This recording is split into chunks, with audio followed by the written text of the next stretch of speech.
السلام عليكم ورحمة الله وبركاته. بسم الله الرحمن الرحيم. الحمد لله رب العالمين،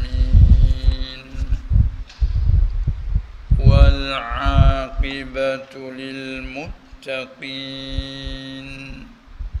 ولا عدوان إلا على الظالمين، والصلاة والسلام على أشرف الأنبياء والمرسلين، سيدنا ومولانا محمد المبعوث رحمة للعالمين، وعلى آله وأصحابه أجمعين، والتابعين لهم بإحسان إلى يوم الدين. رب اشرح لي صدري ويسر لي أمري واحلل عقدة من لساني يفقه قولي. سبحانك لا علم لنا إلا ما علمتنا إنك أنت العليم الحكيم. ولا حول ولا قوة إلا بالله العلي العظيم.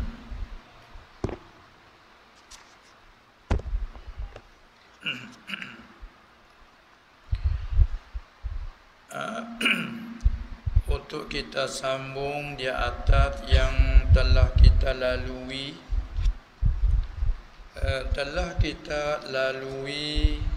daripada beberapa ayat Allah Subhanahu wa taala yang telah bawa datang oleh pengarang musannif kita, iaitu Al-Imam Abu Hamid Muhammad ibnu Muhammad ibnu Muhammad ibnu Ahmad Al-Ghazali rahimahullahu ta'ala.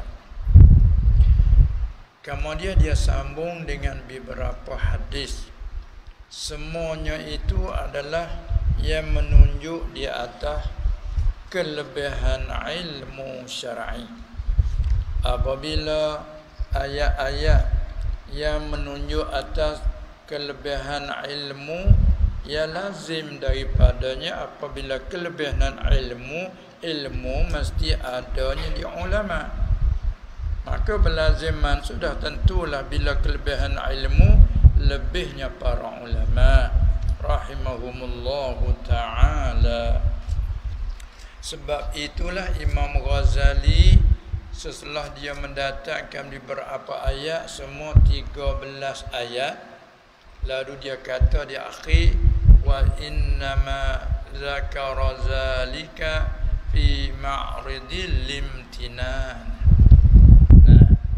Dan sesungguhnya telah sebut akan yang demikian itu, iaitu yang tersebut daripada segala ayat itu Allah Ta'ala sebut fi ma'ridil limtinan, pada tempat kurnia, anugerah,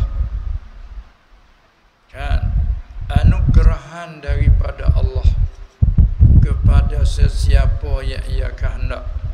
Wa ma tasha'una illa an yasha Allahu rabbul alamin. Nah, maklum kita selalu ingat ayat tu ataupun selalu kita dengar ayat itu di akhir surah At-Takwir. Nah, iza syamsu kuwirat. Di akhir Allah Ta'ala menyatakan wa ma tasha'un,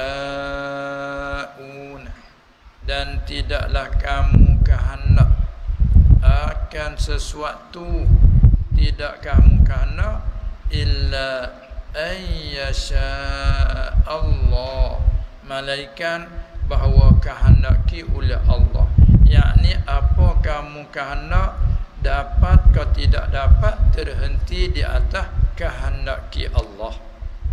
Kembali kepada rukun iman yang keenam yang dikatakan beriman dengan qada dan qadar. Sekalipun kesungguhan kita setakat mana sungguh setinggi-tinggi kesungguhan pun tak membetuli penentuan kehendaki Allah, tak akan berlaku.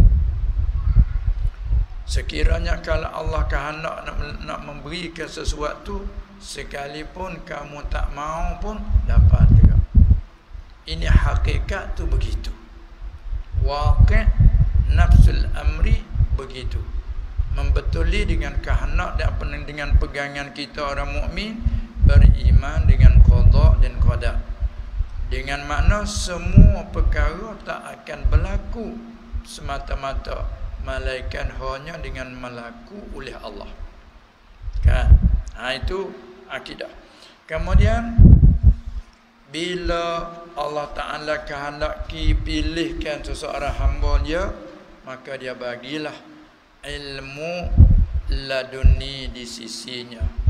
Kalau sekiranya tidak usaha sabab, tetapi ghalib perbuatan Allah itu melakukan serta dengan sebab. Seperti contohnya kita berlaku kenyang sebab daripada makan. Tapi tidak nafikan kenyang dengan tidak makan. Allah Maha Kuasa. Tengok dia menjadikan kenyang para malaikat dengan tidak makan minum, bukan? Adapun kita manusia, Allah Ta'ala menjadi kenyang, menjadikan sebab dengan makan minum. Begitulah kita nak dapat ilmu, sababnya usaha menuntut, mencari ilmu. Dia panggil ilmul kasbi. Sekiranya Allah Ta'ala bagi dengan tidak melalui usaha dan menuntut, itu panggil al-ilmul ladunni wa 'allamtu min ladunna ilma. Kan? Baiklah. Walau bagaimanapun, bila seseorang yang dikehendaki oleh Allah Ta'ala bagi ilmu syar'i, maka itu masuk dalam pilihan Allah. Sebab tu mempunyai kelebihan. Bila mereka tu mempunyai kelebihan, wajib di atas kita kena memberi kehormatan. Sebab tu di antara lain bila kita sebut ulama, kita iringkan dengan tarahum, rahimahumullah ataupun radhiyallahu anhum. Masalah jangan sebut dia begitu saja. Sebagaimana kita bila sebut Nabi, bukan? Iringi dengan selawat sallallahu alaihi wasallam. Bila sebut Allah subhanahu wa ta'ala, paling pendek Allah ta'ala. Kan? Allah ta'ala maha suci. Bila sebut Nabi sallallahu alaihi wasallam, iringi dengan selawat bagai-bagai bentuk. Bila sebut para ulama, tarahum rahimahumullah. Kan kadang-kadang kita manusia ni ditanam perasaan benci kepada ulama, na'udzubillah min zalik. Bila sebut ulama, kadang-kadang diagakkan sama dengan kita dari segi manusia, sama dengan kita, ada pikiran sama, tak maksum, macam-macam kata. Ini satu tanaman yang merusakkan, membawa kepada jadi satu yang kata isa'atul adab, menjahatkan adab dengan hamba-hamba Allah yang telah dipilih oleh Allah khususkan. Yarfa'illahu allazina amanu minkum wallazina utul ilma darajat. Ibnu Abbas radhiyallahu anhuma mentafsirkan satu-satu darajat itu apa nama satu? 700 darajat. Kemai Allah Ta'ala angkat orang mukmin hak ia diberi ilmu, yakni ilmu syar'i, tingginya kepada orang mukmin yang biasa 700 darajat. Satu darajat antara satu darajat yang lain, jaraknya antara bumi dan langit. Bukan main tinggi martabat. Tiba-tiba kita sebut atas jalan menghina. Ini rusak siapa? Kalau kita contohkan orang menghinakan Nabi sallallahu alaihi wasallam, yang rusak siapa? Nabi rusak kah? Nabi tak rusak. Yang rusak orang menghina itulah. Nah, begitulah orang menghinakan para ulama. Yang rusak ialah yang menghina itulah. Itu kita tahu lebih dulu. Sebab itulah Imam Ghazali memulai tajuk kitab yang begitu besar, maka dia mulai dengan fadlil ilmi ataupun fadilatil ilm. Letak situ. Nah, kemudian setelah ia mendatang beberapa ayat, juga dia iringi dengan beberapa hadis. Al-akhbar. Ada tajuk dia, matan. Qala Rasulullah sallallahu alaihi wasallam, man yuridillahu bihi khairan yufaqihu fid din wa yulhimhu rushdahu. Artinya, barang siapa ataupun sesiapa yurid, kehendaki, yuridillahu, kerana kita wasal kaedah baca diberbariskan dengan baris kasrah asal. Man yurid, orang mengaji kaedah panggil kata jazam. Kalau tidak jazam, dia kena ada tulis ya sebelum dal. Yuridu. Kan orang mengaji kalimah arada, yuridu. Manakala di sini tulisan tidak ada ya selepas ra kan. Lalu yurid. Orang kata kalimah majzumah, dia kena jazam oleh tu man syartiyah. Kalau man mausuf, yuridu, man yuridu. Ni man yurid. Apa yang dijazamkan. Apabila kita nak sambung, nak wasal dengan kalimah di belakang, lalu tu kita sambung dengan berbariskan kasrah. Man yuridillahu. Supaya kita ada majil lam yakun. Bila kita wasal sambung lam yakunil ladzina kafaru. Sabbih. Bila kita nak wasal sabbih hisma rabbika. Begitulah dia panggil. Maka kita erti di situ Allah Taala kata barang siapa kehendaki oleh Allah, maka yurid di sinilah kalau itu pergi kepada usuluddin. Inilah apa yang kata Allah Taala kehendak dengan iradatnya.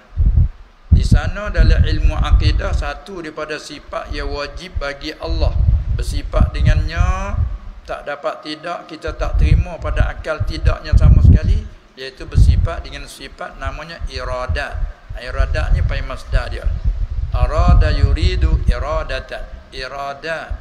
Apa iradat? Arti masdarinya menentu. Menentu ataupun dengan kata lain menetap. Jadi apabila barang sudah ditentukan, apabila barang sudah ditetapkan, kalau disoal, adakah terima perubahan? Adakah dapat berubah? Tentu jawab tidak. Kalau hak dapat hak berubah itu hak bagi tak tentu. Mungkin begitu, mungkin begini. Tapi bila tilik kepada Allah sudah menentukan, maka perkara itu mesti berlaku. Tu man yuridillahu, siapa-siapa kehendaki oleh Allah, bihi dengannya, dengan siapa itu, khairan, akan kebaikan. Maka mengaji kaedah pula dia panggil nakirah, dia di sini menunjuk atas li ta'zim wa takhir. Siapa-siapa kehendaki oleh Allah dengannya akan kebaikan yang besar, kebaikan yang banyak, tererti daripada nakirah, tanwin li ta'zim. Jawabnya yufaqihu. Itu jazam. Yufaqih, nescaya menjadi ia Allah akan seorang itu faqih pada agama. Apa faqih? Ia sangat mengerti, halus. yang kita selalu guna memahami. Itu kita ambil Arab jadi kan. Asal makna faqiha yafqahu, mana fahima yafhamu. Kemudian fahima yafhamu ni, kalau kita arti ke bahasa kita, selalu kita dah ambil Arab jadi Melayu kan. Faham. Kalau Melayu betul apa faham ni? Nah, Melayu kita ke apa faham? Apa dia? Apa makna faham? Mengerti. Dengan secara reka reti. Reti. Tapi cara tulis erti. Ataupun mengerti. Itu bahasa Melayunya. Lepas tu kalau nak urai pula, maknanya pengertian tu masuk di dalam hati. Lepas tu munasabah dengan kalimah siam, dia panggil kau jai. Kau ni masuk, jai ni hati. Bila kita dengar sesuatu, isi kedengaran tadi, isi kandungan daripada perkataan tu masuk dalam hati. Masuk dalam hati dia panggil mengerti. Nah, kadang-kadang kita dengar tapi pengertian tu tak masuk dalam. Tu munasabah siam, dia panggil kau jai. Arab panggil faham. Melayu kita reti. Reti. Jadi bila kata yufaqih, siapa yang Allah Ta'ala kehendak nak bagi kebajikan yang besar lagi banyak, Allah menjadikan dia tu yang reti pada agama.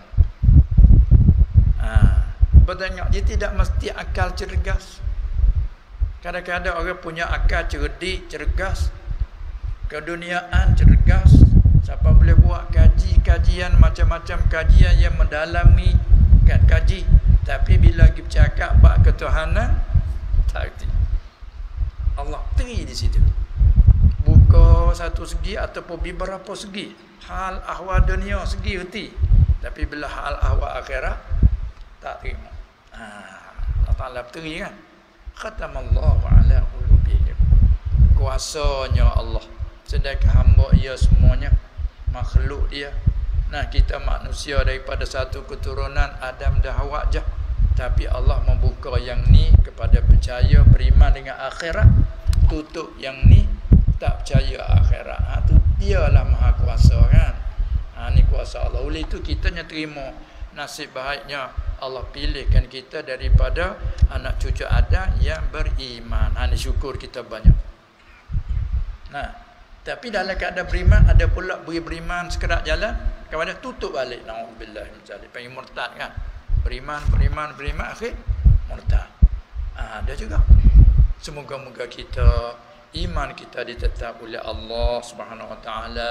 Agama yang kita memeluk Islam ini terus menerus sampai kepada akhir hayat, yakni ruh kita diceraikan, dicabut daripada badan dengan keadaan kita iman, keadaan kita agama Islam. Amin ya rabbal alamin. Ini syukur kita. Inilah kita ambil peluang untuk pengajian kita cak agama satu bagai syukur nikmat. Kan? Baik. Siapa-siapa Allah Ta'ala kehendaki dengannya akan khairan, kebajikan yang amat besar, yufaqihu fiddin. Nah, Allah Ta'ala menjadikan dia itu faqih, orang yang sangat erti, halus pada agama. Sebab tu orang faqih ni dia boleh istinbat hukum ni pada ayat hadis tu. Tak payah panggil fuqaha. Kalau semata-mata kita mengaji ilmu hadis, tujuan kepada ingat. Peringatan, ingat dengan sanadnya, dengan matannya, ingat macam kita hafal Quran dah. Budak-budak orang yang hafal Quran ingat sungguh kan, 30 juzuk ingat, sehingga kena ambil satu ayat, sambung. Cuba ambil daripada awal, ambil daripada awal lagi sambung dalam ayat yang keberapa, surah apa, ingat sungguh-sungguh. Hak ingat kan. Tapi bila dari segi memahami, tu nak mengaji suku. Baca itu apa arti lurah apa tu, hanya tumpu pada ingat sungguh. Kadang-kadang kita kena tanya ayat ini dari surah apa. Cuba sambung sikit, dia sambung. Ternak kepada peringatan. Begitu ahli hadis nak kepada peringatan. Bila orang yang kurang dalam peringatan, walaupun sifatnya bagus, sesuai akhlaknya, peringatan tu tinggi. Nah, amal kita panggil mutabat, dia panggil dhabit dalam ngaji ilmu mustalah hadis. Bila orang tu kurang peringatan, dia panggil kata dhabit iaitu kurang, menyebabkan hadis yang melalui ke dia itu adalah hasan. Tak naik mutabat sahih kerana peringatan kurang. Akhlak lain cukup bagus. Nah, tapi peringatan tu kurang, maka turun mutabaknya hasan. Ada pada segi nak memahami cara nak istinbat ambil hukum, kena ada fiqh. Hadis kata begini, apa tu be hukumnya? Begini kata apa? Tu. Siapa yang fiqh fuqaha. Nah. Itulah mana kata ilmu semuanya hak Allah, tapi Allah bagi tak sama. Hak ni kuasa dia, kepandaian dia lah, semua pengaturan dia lah. Sebab tu kita hanya terima kasih. Nah, di atas kurniaan anugerah Allah beri kepada kita. Yufaqihu fiddin. Lagi wa yulhimhu rusydahu. Yulhim, ilham. Kita panggil ilham. Nah, ilham asal kita apa dia? Capakkan. Memasukkan pengertian di dalam hati. Dia panggil capakkan. Nah, ilham ni. Allah mencapakkan pengertian di dalam hati seseorang. Tu Allah ilham akan rusydahu, akan petunjuknya. Baik, itu di antara hadis.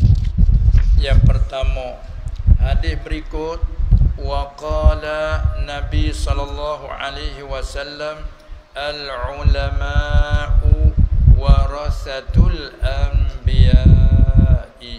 Hadis ini juga selalu kita dengarkan, selalu kita dengar. Artinya segala ulama.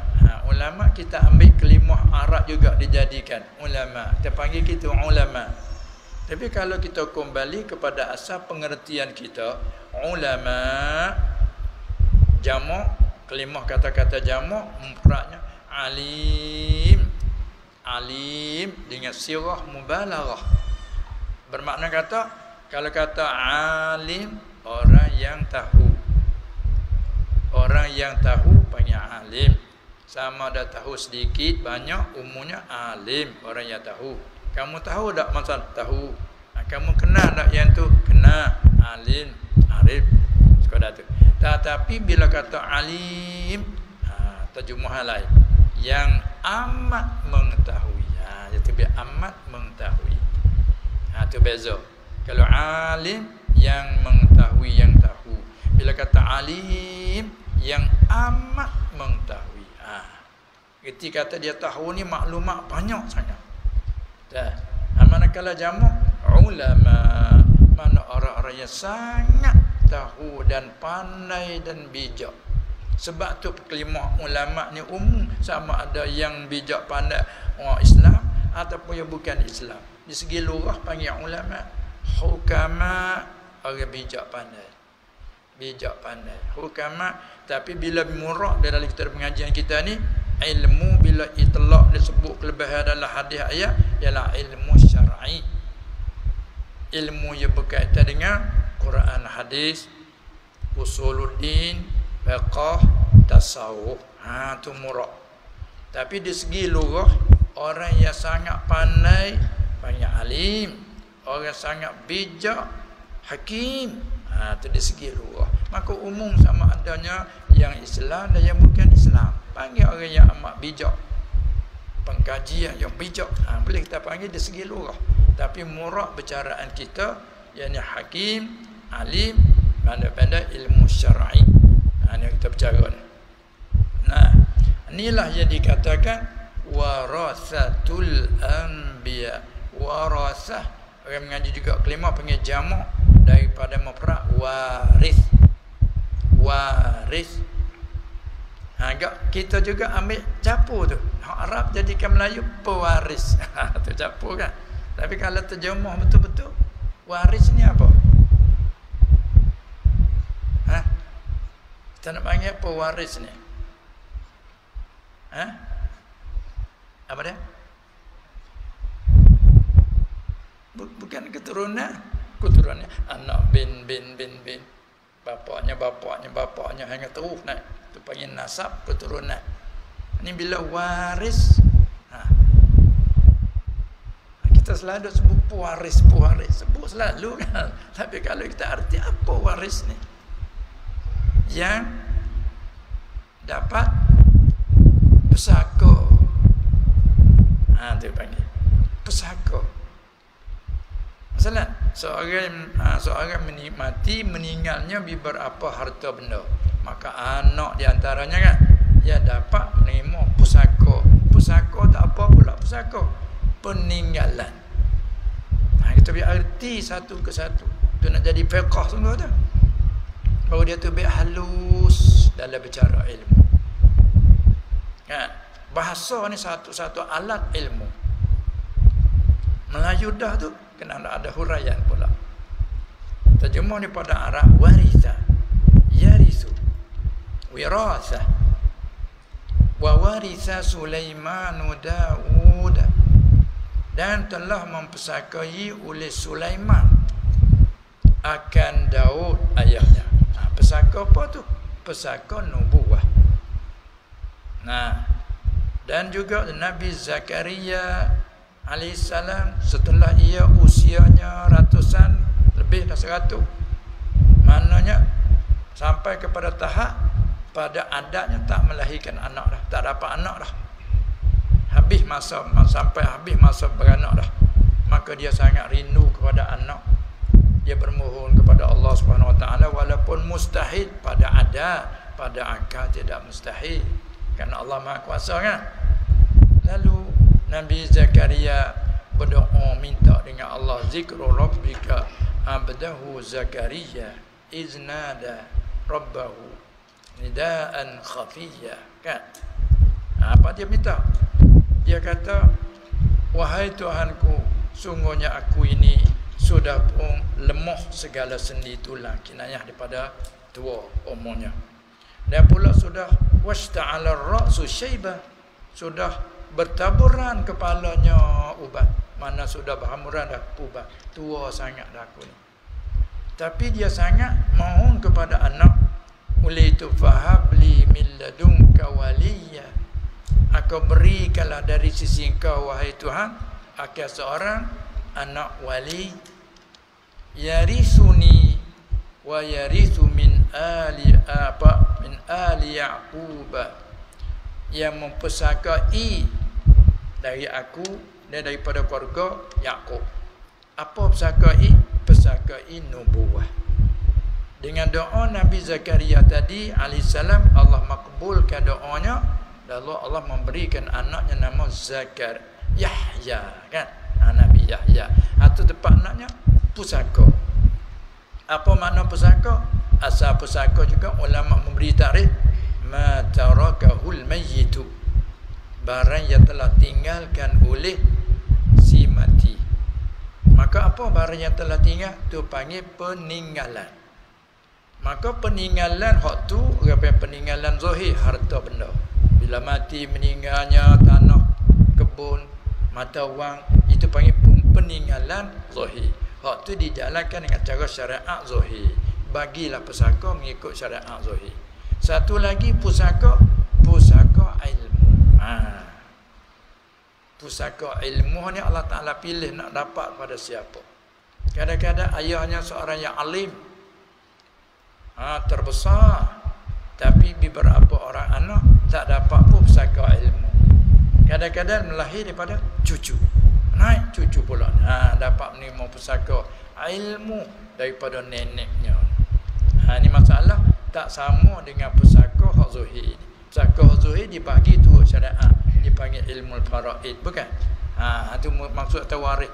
Maka dalam hadis kata al-ulama'u warasatul anbiya, segala orang yang sangat bijak pandai itu ialah segala waris, segala orang yang menerima pusaka nabi-nabi.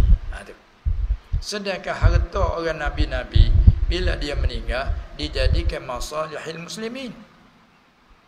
Tiba-tiba yang katakan ulama ni orang yang menerima pusaka daripada nabi. Pusaka apa? Ada riwayat lain, Wa innama apa dia waratul ilma. Kenapa? Karena orang nabi-nabi ni walam yuwarrisu dinaran wala dirhaman. Orang nabi-nabi tidak meninggal, tidak mempersakai akan dinar, duit pitih. Kelantan ni panggil pitih. Macam Kelantan juga kan. Duit mata wang dinar daripada emas, dan juga tidak tinggalnya mata wang daripada dirham, daripada perak, dan juga tinggal yang lain. Hanya para nabi dia tinggal apa? Wa innama warasul ilma. Hanya orang nabi-nabi dia tinggal pesaka ilmu. Pesaka ilmu. Itu tiba-tiba dikatakan ulama itu warasah, orang-orang yang menerima pusaka daripada nabi-nabi. Pusaka apa? Pusaka ilmu. Sebab tu lebih tu. Sebab tu Imam Ghazali setelah dia mendatangkan hadis ini, sekeratan daripada hadis, ada lagi sambungan hadis beberapa lagi, dia kata wa ma'lum. Ini berkata Imam Ghazali rahimahullah, wa ma'lumun ay li kulli ahadin. Dan maklum. Ini kita ambil Arab jadi Melayu juga tu. Maklum. Jadi bagi semua orang maklum. Tidak tersembunyi. Atas semua orang tidak tersembunyi. Maklum apa? Annahu, bahwasanya la rutbata fawqan nubuwati. Tidak ada lagi martabat, pangkat, apa dia, lebih tinggi daripada pangkat nubuah. Kita maklum semua dah. Di sisi Allah Subhanahu wa taala, adakah pangkat tu lebih pada nubuah? Tak ada. Walaupun jadi apa saja pangkat tertinggi tak ada dunia sekalipun, tak sama dengan pangkat nubuah. Bila orang yang bersifat dengan sifat nubuah, seorang itu panggil nabi. Dan juganya dalam hadis kata ulama itu segala waris menerima pusaka daripada nabi-nabi. Artinya kita sudah maklum bahawa tidak ada martabat lebih pada nubuah. Dan wala syarafa fawqa syarafil wirasah. Ada setengah kitab tu silap huruf.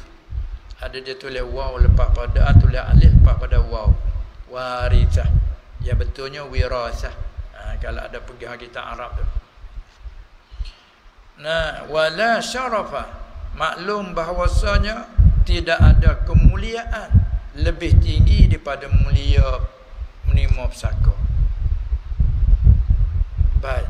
Lepas tu bila kita sebut perkataan pusaka, dapat pusaka, kadang-kadang kita faham macam mana dapat pusaka ni. Ya, dapat pusaka ni kita reti lagi bahawa kita dapat pusaka tidak dengan usaha kita. Itu tak? Kadang-kadang kita tak kenal pun mewaris tu. Seperti contohnya sepupu, anak adik, anak abang. Tak panggil sepupu dua tu. Orangnya dua beradik, si Khalid dengan si Umar. Dua beradik, si ibu sebapak, katakan. Kemudian masing-masing punya anak. Si Umar dapat seorang anak, juga si Khalid pun dapat seorang anak. Maka anak Umar dengan anak Khalid panggil sepupu kan. Katakanlah meninggal, ada sepupu, dua sepupu. Kemudian sepupu ini kaya, kekayaan dia, bekerjanya berjaya, tinggi, menangkap banyak harta benda. Mati. Bila yang ni mati, belum kahwin, isteri tak ada menerima pusaka. Bila belum kahwin, anak pun tak dapat lagi. Ibu bapa dah meninggal, belum lagi. Yang masa dia mati, tidak ada yang menerima pusaka lah. Isteri belum berkahwin, katakan. Anak tidak ada lagi, cucu pun tidak ada. Kan? Orang kata yang ni bila dia mati pergi kepada bapa penakan, bapa saudara ataupun keluarga beberapa beradik. Dia tidak punya, dia tubuh seorang saja, tunggal. Tak ada waris lain. Bapa penakan pun tidak ada, sudah meninggal sebelumnya. Maka yang ada sekarang siapa? Sepupu. Sepupu ni. Bila yang ni mati, harta lain menerima pusaka tak ada, dapat pada sepupu. Kadang-kadang tak kenal pun sepupu. Ni masing-masing jauh negeri ni. Datang sampai surat kepada sepupu, kamu menerima pusaka. Pusaka dari siapa? Dari seorang yang mati, ialah terkena sepupu dengan kamu. tak kenal pun. Sekali pun tak kenal, harta pusaka dapat. Ini nak contoh kata bila sebut kelimah pusaka ni, bagaimana dapat dengan cara tiba-tiba. Itu pusaka. Maka dalam hadis kata ulama ini warasah, dapat pusaka ilmu daripada Nabi. Bukan mudah tu. Mutabaknya kita kenal begitu. Sebab tu bila sebut ulama jangan menghina-hinakan. Kan akhir-akhir zaman ni banyak sekali sebut ulama manusia seperti kita. Ya memanglah manusia. Nabi pun manusia seperti kita kan.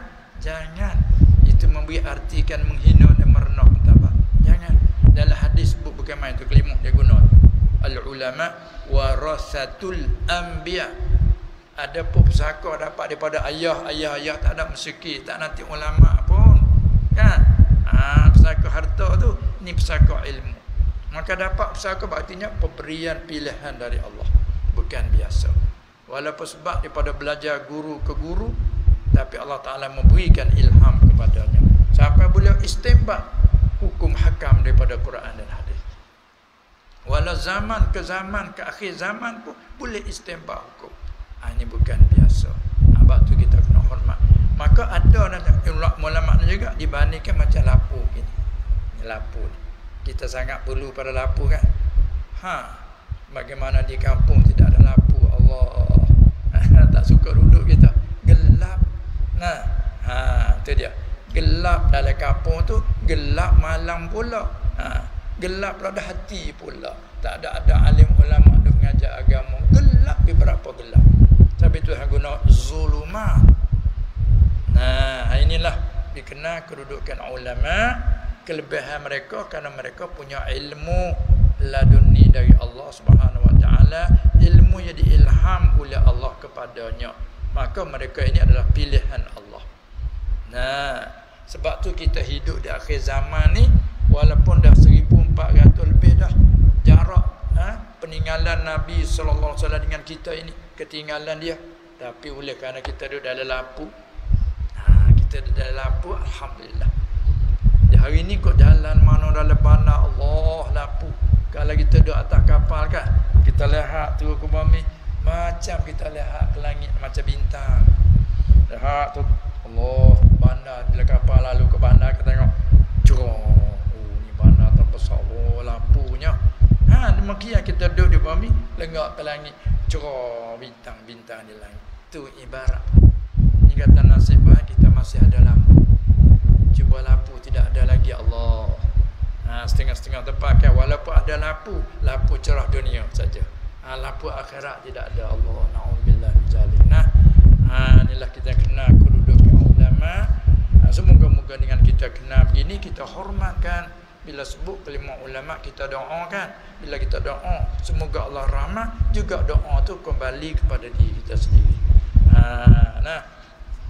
Ini tiap-tiap satu kita kenal kalimah dia. Lalu tu Imam Ghazali kata, wa ma'lumun ay li kulli ahadin annahu la rutbata fawqa an-nubuwwati wa la syarafa fawqa syarafil wirasah. Tak ada dah kemuliaan nak lebih mulia daripada ini penerima pusaka ni, pusaka ilmu ni. Litilka rutbati, bagi ini martabat. Kemudian diiringi pula dengan satu hadis lagi, wa qala an-nabiy sallallahu alaihi wasallam yastaghfiru lil alimi ma fis samawati wal ard. Minta ampun, tolong minta ampun lil alimi, bagi orang yang alim. Bila itlaq gini jangan lupalah al-lafzu iza utliqa insarafa ila al-kamil. Al-alim ayil al-alimi al-amili bi'ulumihi. Ataupun dengan kata lain, al-alim mana al-amil bi jami'il ulum. Bila sebut orang alim, alim yang beramal dengan ilmunya. Tu dalam hadis sebut tolong minta ampun bagi orang alim itu oleh barang fis samawati wal ardi. Tengok mulianya, oleh barang yang di dalam segala langit dan barang di dalam segala bumi. Bukan main, tolong minta ampun. Maka kalau tak melia nak tolong minta apa kah? Bila dibenci nak minta apa kah? Kalau kita kata maki pula. Tengok sama-sama kita bila kita benci pada kita maki. Ini dalam hadis sebut tolong minta ampun oleh barang yang di langit. Bukan guna ma ni barang. Ai lima la yaqilu. Perkataan barang ini hantaran dianya barang yang tidak punya akal. Tapi kalau kata man oleh mereka di langit, waktu khususnya yang berakal, para malaikat, kan? Man fis samawat, man fil ard, kita manusia dan juganya para jin. Itu mereka. Tapi kalau guna ma pada asal antara barang, itu diumumkan semua barang dalam langit dan bawah. Kami tolong minta ampun kepada ulama. Nak nyata kata sangat mulia mereka itu dan lebihnya mereka itu daripada kita orang biasa. Nah, dan kata Imam Ghazali, wa ayyu mansibin yazidu ala mansibi man tastaghilu malaikatus samawati wal ardi bil istighfari lahu. Imam Ghazali bila dia mai hadis ni, dia beri syarahan, dia kata, dan apakah pangkat wa ayyu mansibin yazidu, dan apakah pangkat lebih ala mansibiman, di atas pangkat mereka yang tashtaghilu malaikatus samawati wal ard, yang bermasyghul oleh segala malaikat dengan tak kecuali segala malaikat di langit dan juga wal ardi, malaikat di bumi, bukan dia bertugas di bumi ya, walaupun tempat malaikat ialah di langit, tapi di bumi tempat kerja dia bertugas. Contoh macam ni, kita ni duduk di Kuala Lumpur ni, asal Kuala Lumpur dah, ada asal Kelantan, mari bertugas di sini. Ada asal Terengganu, asal Kedah, macam-macam kan, tapi mari bekerja di sini, bertugas di sini, macam-macam tugas. Tapi sebab tu bila raya balik kampung, habis kerja balik kampung. Malaikat tempat dia di langit, supaya man fis sama, mereka di langit. Ada man fis samawat, malaikat. Tapi di bumi ni tugas dia. Yang ni kerja ini, yang ni tugas ni macam-macam tugas salah. Nah. Jadi walau bagaimanapun para malaikat segala di langit dan juga para malaikat di bumi tolong bil istighfari lahu, tashtaghilu, bermasyhur dengan tolong minta ampun lahu lil alim. Tengok.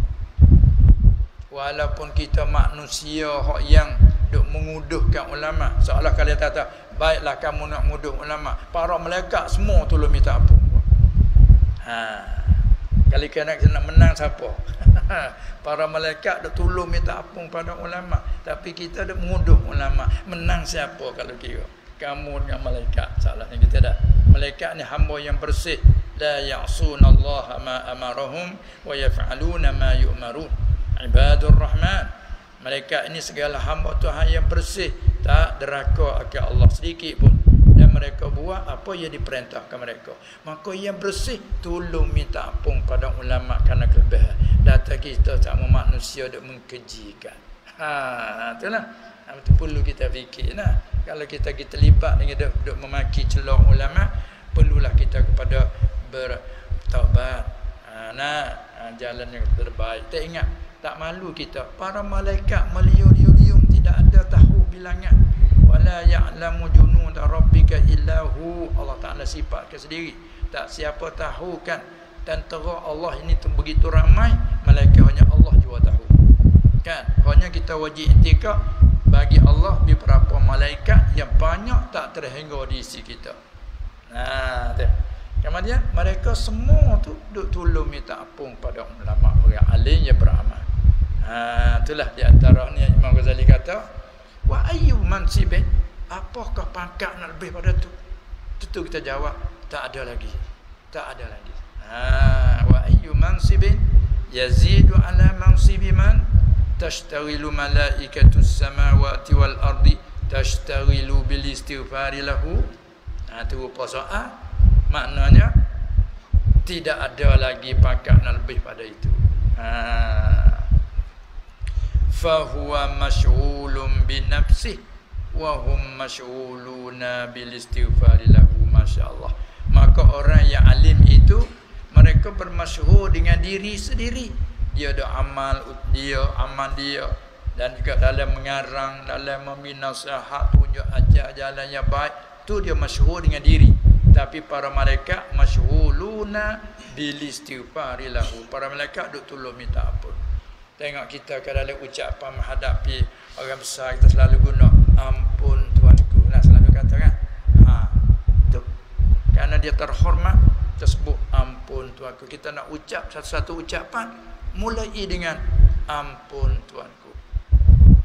Nah, sembah patih harap diampunkan.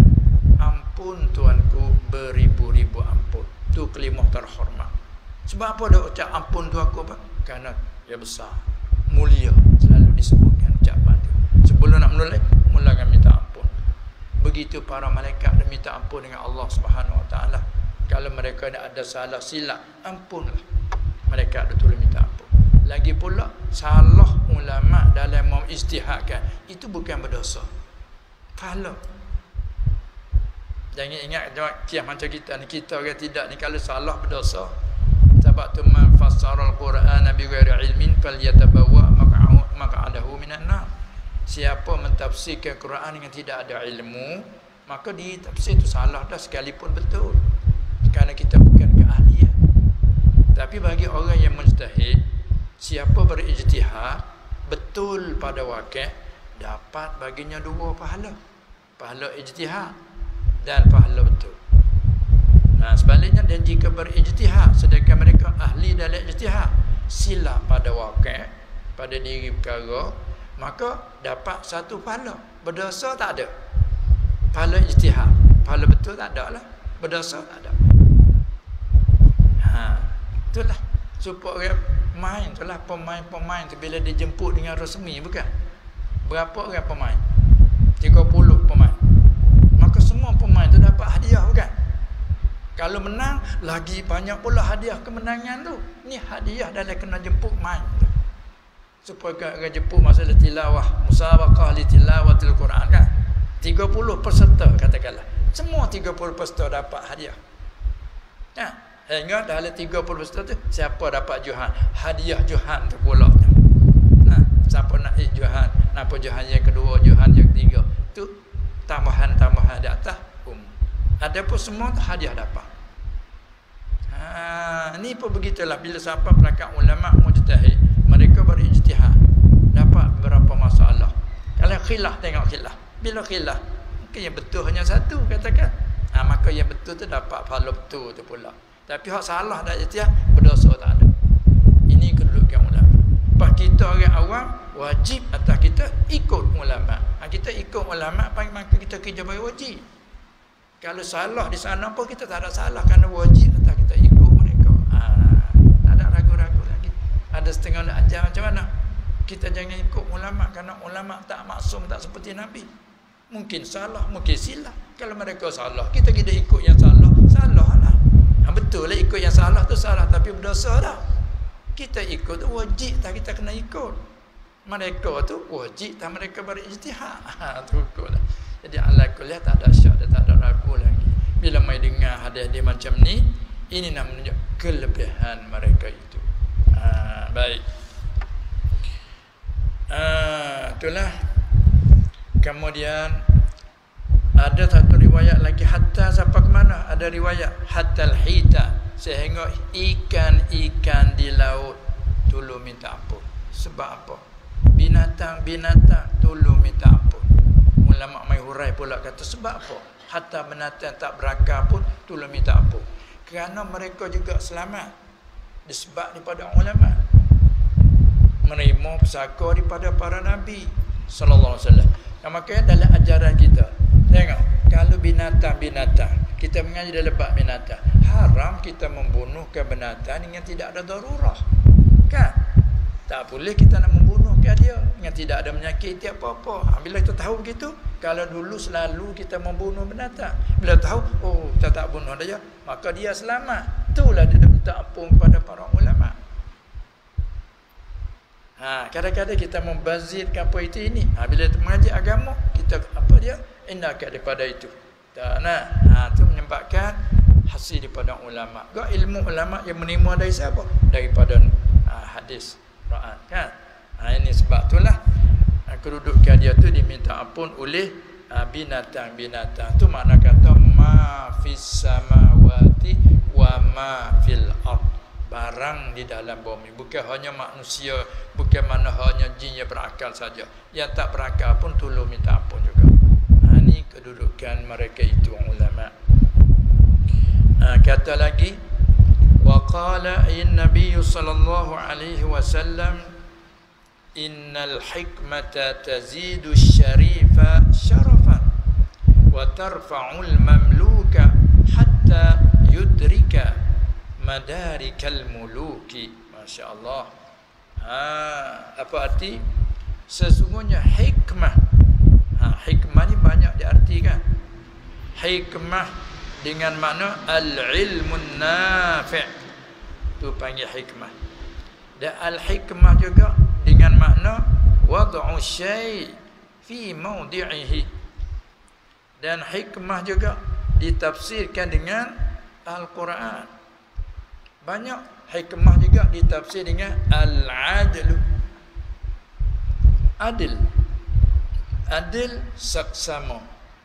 Betul. Hantarkan sesuatu kena pada tempat. Yang ini sesuainya hantar di sini.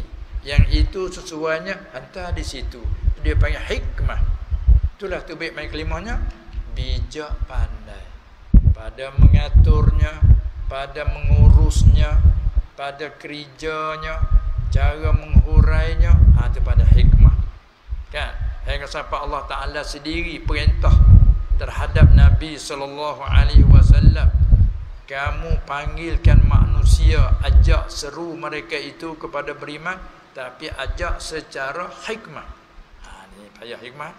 Ud'u ila sabili rabbika bil hikmati wal mau'izatil hasanah. Ya kadang-kadang kita cakap tu betul, tapi bila tidak ada hikmah menyebabkan tak boleh diterima. Tu hikmah. Maka dalam hadis kata innal hikmata, bahawa hikmah ilmu yang manfaat, ataupun hikmah dengan mana adil. Maka semua tu disangkut dengan ilmu tu. Tazidu, menambah ia hikmah asy-syarifah, agar orang yang mulia. Dalam seorang tu bersifat dengan kemuliaan dah.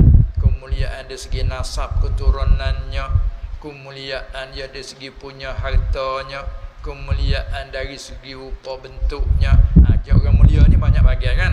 Maka orang dah mulia, bila ada hikmah, hikmah tu menambah lagi akan orang yang mulia tu akan syarafan.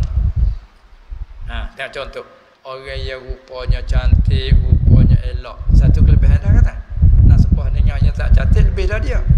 Keturunan pula ini keturunan orang yang lebih-lebih mulia, maka dia lebih pada orang lain. Tambah ilmu syarak pula Allah. Kan? Sebab tu sekaligus tengok rupanya cantik, rupanya elok, tapi Allah akhlaknya uduh. Itu. Jatuh. Ni rupanya elok, nasab keturunannya mulia, tambah pula ilmu syarak ya Allah, menambah lagi. Itulah dia kata innal hikmata tazidu syarifa syarafan. Ini panggil senang pada sahabat majaz. Menambahkan akan orang yang mulia itu, menambah akan kemuliaan. Dan wa tarfa'ul mamluka, hikmah juga mengangkatkan akan sahaya. Kepunyaan bagi tuan penghulu itu panggil sahaya kan dulu. Hamba sahaya. Allah Ta'ala sebut dalam Quran, au ma malakat aymanuhum, ataupun barang sahaya gundik yang telah dimiliki oleh tuan penghulu, panggil mamluk. Mamluk. Balik tuan milik panggil malik. Ataupun sayyid. Dengan bila ada hikmah, ada ilmu manfaat, tarfa'ul mamluka, mengangkat akan hamba sahaya. Walaupun kedudukan pakar dia hamba sahaya, tapi bila ada ilmu hikmah, ilmu ni mengangkatkan mamluk hatta yudrika, sehingga dia dapat mamluk tu akan madarikal muluk, di tempat kedudukan pemimpin-pemimpin, raja-raja, walaupun dia hamba saya, oleh kerana dia ada hikmah. Baik. Kemudian di sini ada hubungan dengan cerita sedikit. Ibnu Abbas radhiyallahu anhuma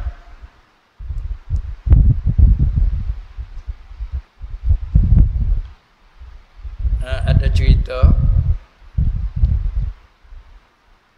Abul Aliyah qala, dia cerita, kuntu, adalah aku pada satu kali, satu ketika, Ibnu Abbas, aku pernah datang kepada Abdullah ibn Abbas radhiyallahu anhuma, sahabat yang terkenal, dan ia adalah sepupu bagi Nabi sallallahu alaihi wasallam. Wa Quraisyun haulahu, semasa Abul Aliyah kata ketika aku datang sama Abdullah bin Abbas, puak Quraisy ni ada pada keliling kelalanya, kelilingan Ibnu Abbas. Nah, lalu bila aku sampai kepadanya, fayakhuzu biyadi, Ibnu Abbas sebagai seorang tokoh ulama dan didoakan oleh Nabi sallallahu alaihi wasallam dengan katanya, Allahumma faqihu fid din wa 'allimhu ta'wil. Nah, Abdullah bin Abbas, bila Abul Aliyah datang ke samanya, Ibnu Abbas dia kata, pegang tangan aku. Abul Aliyah kata, Ibnu Abbas pegang tangan aku. Fa ya'khudhu biyadi fa yujlisuni ma'ahu 'ala as-sarir. Dia duduk di atas katil, atas kerusi katakanlah, segah. Kemudian bila Abul Aliyah datang sama Ibnu Abbas, sedangkan Quraisy tak ada pada kelilingan Ibnu Abbas, macam kita keliling beginilah contohnya.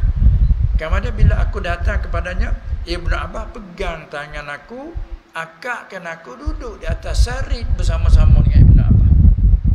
Jadi ketika itu, wa Quraisyun haulahu fataghamazat fiyya Quraisyun.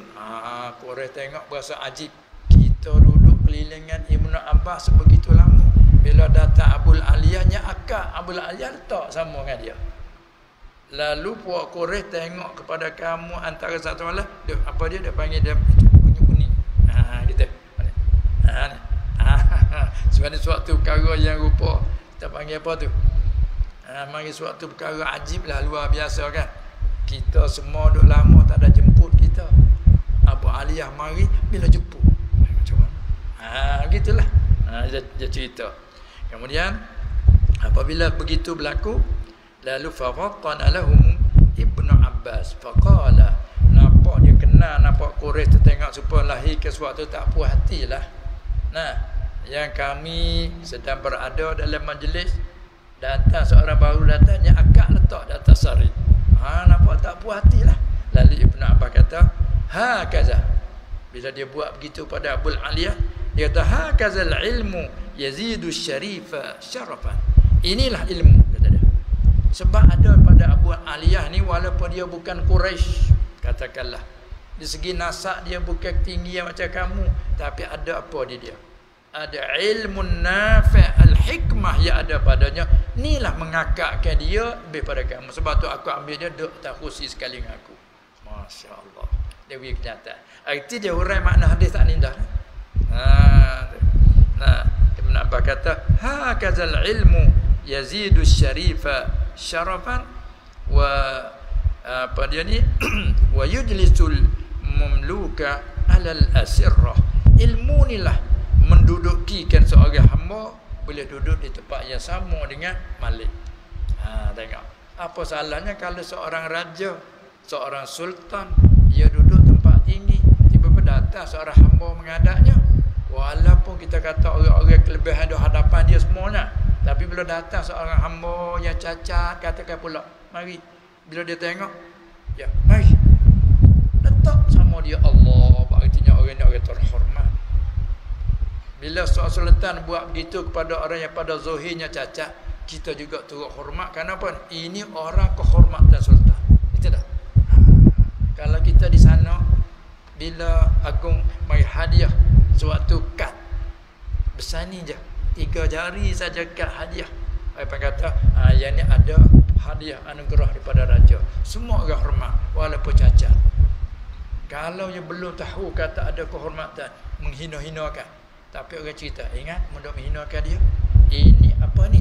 Ini adalah ada kehormatan raja dengan dia. Oh, mai minta maaf ni, minta maaf. Takut. Layu siapa sana salah lah. Dia menghina orang yang telah dihormat oleh sultan. Kan? Itu sebagai dunia. Contoh dunia sebegitu. Bila orang kehormatan, apalagi kerabat diraja, kita mesti hormat. Nah, sebab ada talian dia. Apa kata ulama rahimahumullahu ta'ala, orang menerima pusaka ilmu daripada nabi-nabi, lagi pula Allah sendiri memuji dalam Quran, innama yakhsyallaha min ibadihi ulama'u. Sebab tu jangan kita mengeji-kejikan. Itulah di antaranya. Itu Ibn Abbas punya kenyataan. Ada pula satu cerita lagi, seorang itu ada anak dia cacat. Macam mana cacat? Badan tu besar. Tiba-tiba kepala dia tu apa ni? Terselam di dalam leher. Macam tu. Tak ada leher lah salahnya, kepalanya tu. Macam itulah. Gitu. Badannya besar, kepalanya kecil. Tenggelam begini. Siapa tengok pun suka kan. Kalau lalu nanti orang tengok semua ke dia tu. Jadi ada seorang itu, maka kata ibunya kepada dia, kepada seorang anak tu,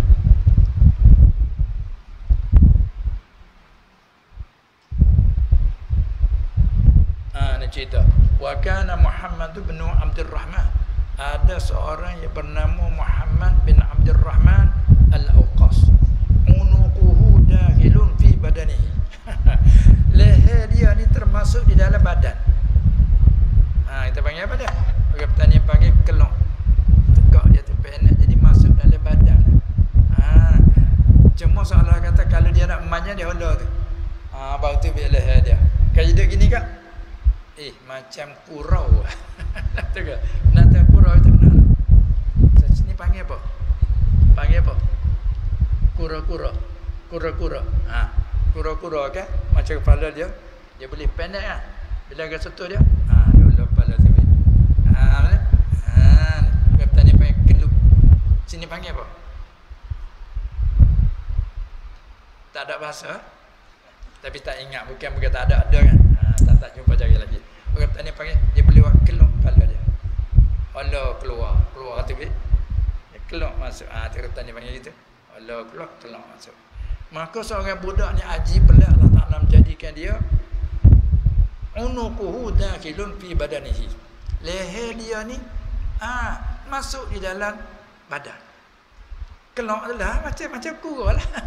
Anak panggil apa tu cuba cari bahasa. Jadi wa kana mankibahu kharijain. Ajib lah. Tak biasa jumpa lagi sama hidup kita kan. Dia adalah dua bahu dia ni, dua belikat dia ni kharijan, yang keluar. Ka'annahuma nak bandingkan macam apa ni. Sebab tu perkara ajib lah. Kita banding dengan kura-kura tadi lah, mana nampaknya kepala dia tu. Tu bila tersentuh dia, dia keluar kepala. Bawa dia terkejut. Dia keluar kepala. Ini satu pula. Kemudian faqalat ummuhu, maka ibunya kata kepada anak. Dia seorang ibu ni, walaupun anak tu keluar macam apa sekalipun, kalau melahir daripada dia yang melahir tu baik keluar buaya sekalipun, dia kasih. Tak seperti seorang bapa ni lain ni, kadang tak mengaku bukan anakku ni. Bapa bukan anakku, tapi ibu jangan. Bila melahir daripada dia, jalanan dia mengaku ini adalah anak. Walaupun rupa buaya dan sebagainya, sekalipun dia sayang kerana dia duduk belah dalam perut dia ni kan. Masya Allah, ini suatu sifat Allah Ta'ala bagi kepada perempuan. Sekalipun dia tak mahu kepada anak, tak mahu, belum sedia lagi untuk melahirkan anak, belum sedia lagi, tapi nyegil lekat juga bila beranak, Allah sayang. Itu dah Allah Ta'ala menjadikan. Maka seorang ibu lalu kata pada anaknya, anak yang tak suka orang tadi, dia kata, ya bunayya, wahai anak-anakku, kata dia, la takunu fi majlisin illa kuntal madhuka al-maskhura bih. Apa dia kata? Ibrahim kata, wahai anak-anakku, engkau ni tidaklah engkau berada di mana-mana majlis, melainkan semua engkau tu disukai orang lah. Ya, ni berita dia aman-aman ni. Mari seorang yang ajib pula macam tadi. Kepala tak apa. Sampai sini lo kepala. Semua pakat lihat padanya. Lagi pula suka ketawa kan. Apa kanak-kanak kau ikut berdua lah tengok. Tu. Kamu katanya kalau masuk di satu majlis tidak ada melainkan semua orang suka kamu. Semua orang ketawa kepadamu. Sebab mu ni pelik ajib. Ibu dia kata kepada anak. Dan di mana-mana kamu pergi, kamu adalah illa kuntal madhuka al-maskhura bih. Semua tu dihina kepadamu. Sebab mu rupanya huduh. Ajib luar biasa pada orang lain. Ibu kata, oleh yang demikian untuk mengatasi mu apa? Fa'alaika bi talabil ilmi. Oleh itu mesti lazim atasmu kena menuntut ilmu. Yakni talabul ilmi ay ilmi syar'i. Bila itulah mu kena menuntut ilmu. Sejalan satu caranya untuk nak mengatasi mu kena menuntut ilmu syar'i. Kalau hal lain tak ada jalan dah mu. Kalau minta anak orang apa tak bagi. Tak usah nak bagi. Tui. Buat gitu pula tu. Yang ni nak padaku. Tui. Soalannya kan. Ibu kata dia. Maka lazim atasmu menuntut ilmu, yakni ilmu syara'. Sebab fa innahu yarfa'uka. Karena ilmu lah boleh mengangkatkanmu. Kata dia. Kemudian akhirnya anak pun menuntut ilmu, masya-Allah. Tuhan bagi pula ajib dari segi rupa, juga ajib Allah Taala bagi pada ilmu, masya-Allah. Hingga akhir fawliya, masya-Allah. Akhir dilantik ke dia jadi qadi. Susah nak pergi bercara dengan Tok Qadi ni, tak ada kepala ni. Tok Qadi jatuh hukuman, keluk pergi berat. Tak apalah siapa dia pun kena hebat dengan dia. Tengok, ini nak menyata betul kedudukan kelebihan ilmu. Tu. Fawliya, akhirnya dilantik ke dia qadha Makkah, jadi qadi. Jadi Makkah selama 20 sanatan, 20 tahun. Tapi dia tidak sebut di sini cerita tahun berapakah. Masya-Allah. Nah, wa kana al-khasmu, dan ceritanya bila ada khasam kita panggil apa, kalau sana panggil peguam.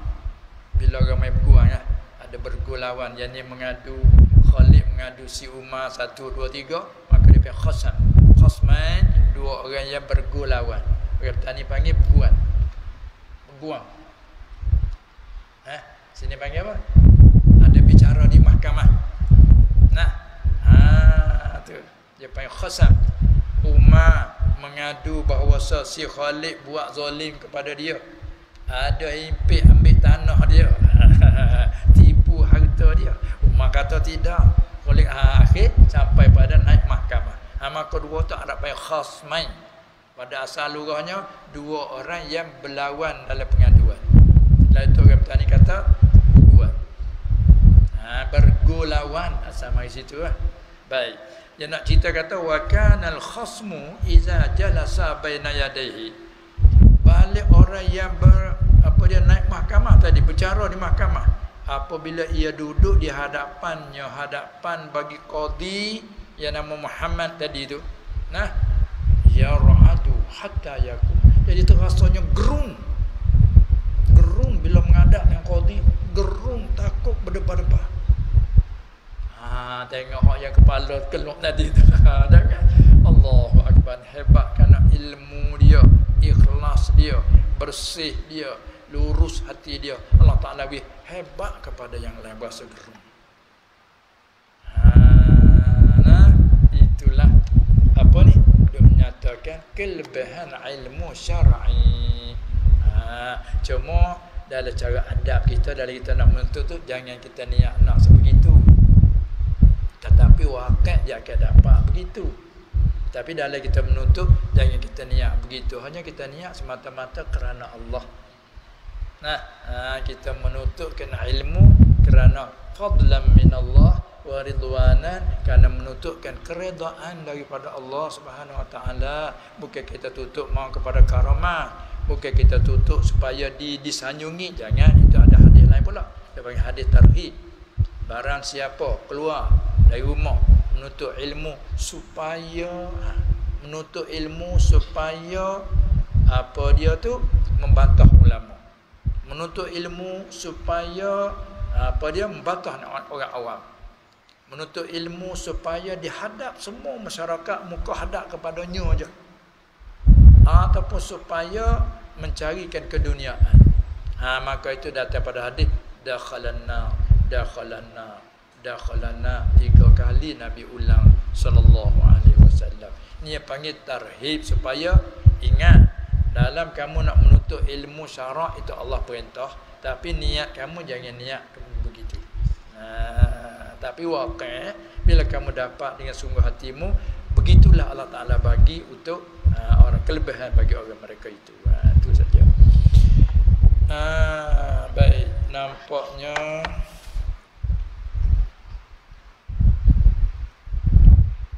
dah berapa ni?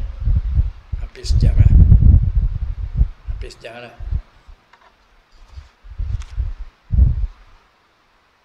Kita tengok satu hadis lagi.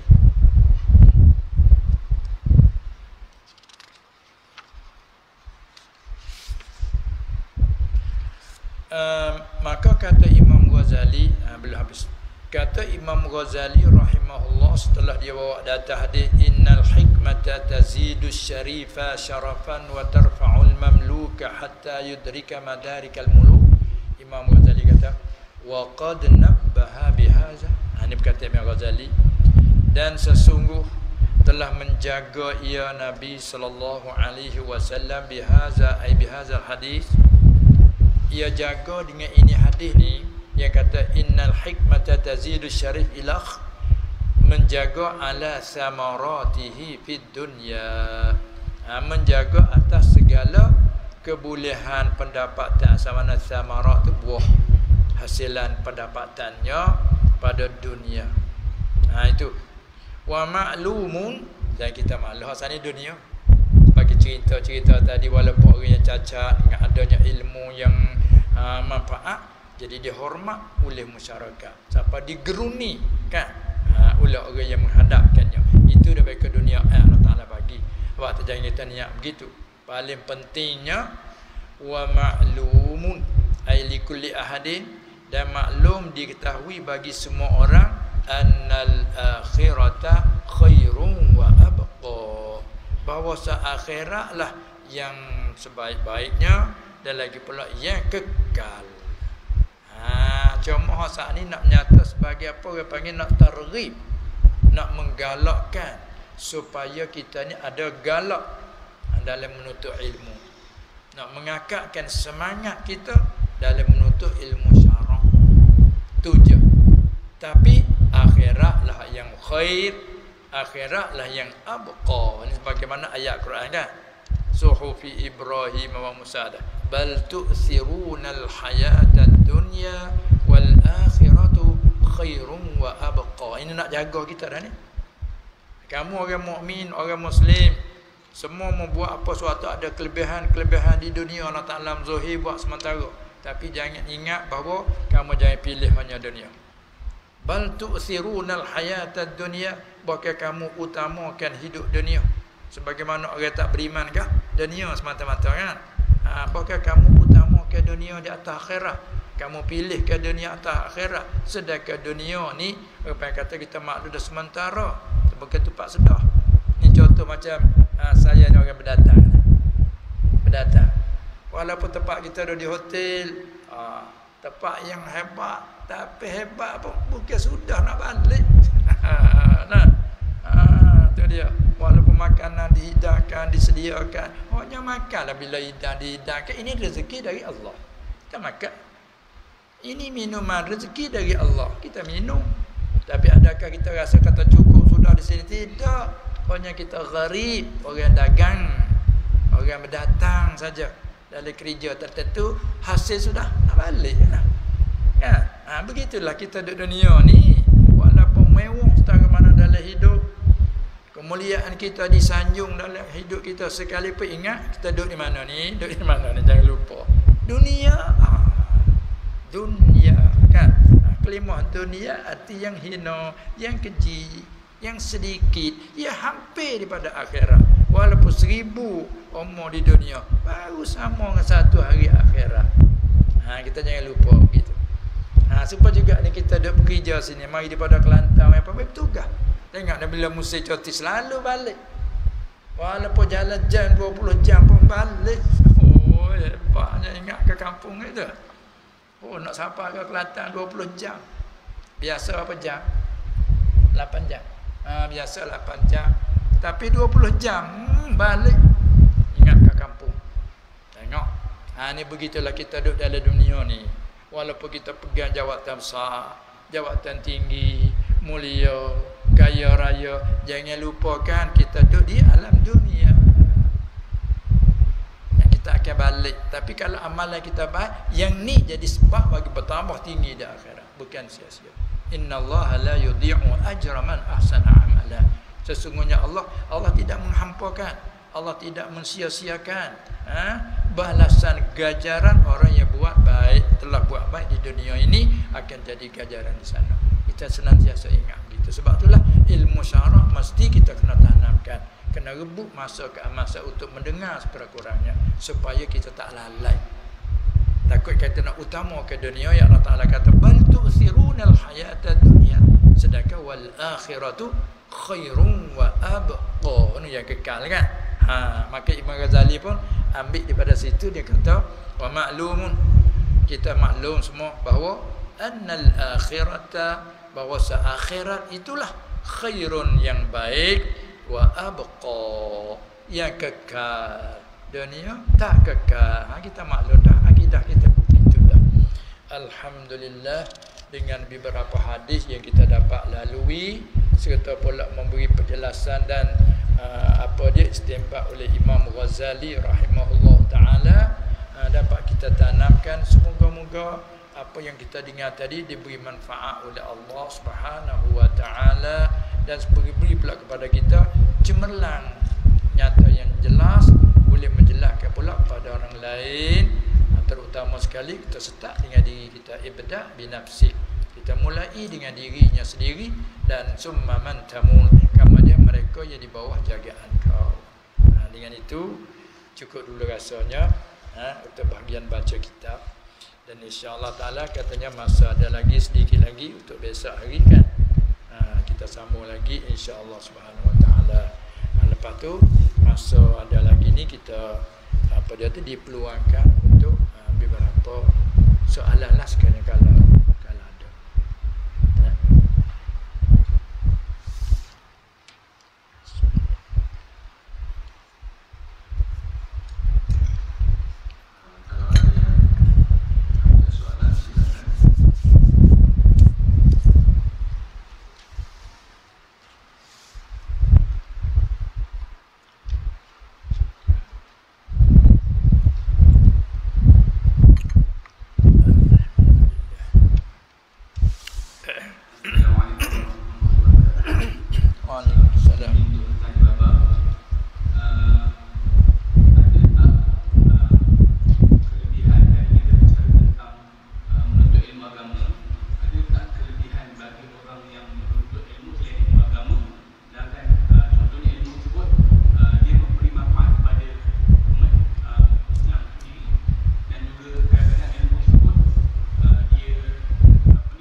Contoh ilmu apa?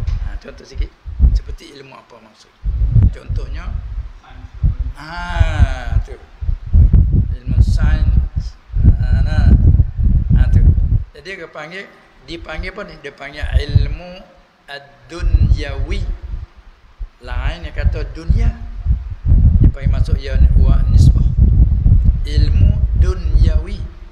ilmu dibangsakan kepada keduniaan. Seperti kita buat kajian itu, kajian ini kan. Nanti panggil ilmu ya bahasa dunia. Ilmu bahasa dunia. Tapi bila kita pergi sangkut dengan ilmu syarak, maka ini jadi kepada akhirat. Yang lain kata ilmu dunia semata-mata. Ini ilmu dunyawi. Sebab tu kita orang mukmin. Asas kita orang ada iman, memeluk agama Islam, kan? Maka kita dituntut kepada kita menuntut ilmu. Talabul ilmi faridatun kata. Maka betul kata talabul ilmi muradnya ail ilmi syar'i. Maka bila ilmu syar'i tadi kita uraikan bahawasanya ilmu syar'i ni termasuk dengan sangkut dengan akidah. Dia panggil ilmu usuluddin. Bila sebut dalam usuluddin berkait dengan ilmu cakap sifat-sifat Tuhan. Nah, kenal Allah, dan ilmu sangkut dengan sifat-sifat kenabian yang panggil nubuwah, dan juga ilmu sangkut dengan sam'iyah, hak bahasa terhati tak dengar daripada hak akhirat. Kita akan berlaku kiamat. Ya, sungguh tak ada syak. Kita akan mati, selepas akan hidup balik. Nah, lepas hidup balik akan terima balasan. Macam-macam, ada timbangan alman, ada soal menyoal, tanya menanya. Itu dia panggil sangkut dengan ilmu ilahiyah, ilahiyah, nubuwat, sam'iyah. Tiga maudhu' ini bercara dalam ilmu usuluddin.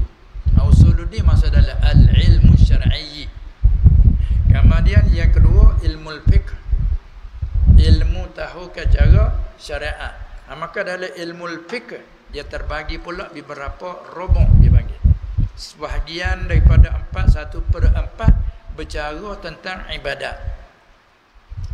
Maka ibadat ada pula ibadat yang bahasa kepada buat dengan tubuh badan, ibadat badaniyah mahdhah, iaitu ibadat cakap sembahyang, puasa dan barang yang berkaitan dengannya.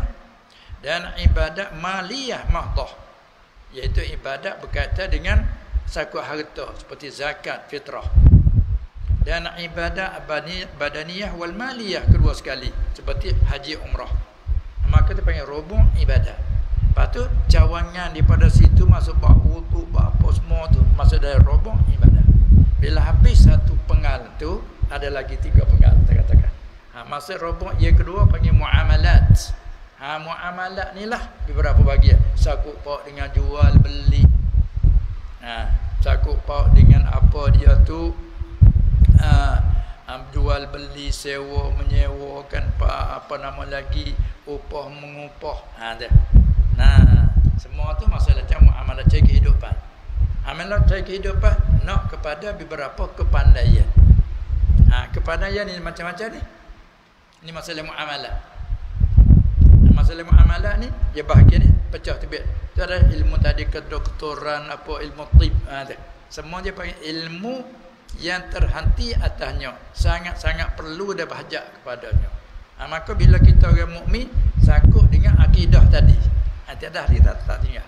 Dalam kita nak mengaji ilmu kajian, ilmu sains, ilmu apa, tapi kita semua tu hati kita sangkut dengan siapa? Allah. Seperti kata ngaji dalam ilmu sains ni dia bercara apa di antara? Contoh.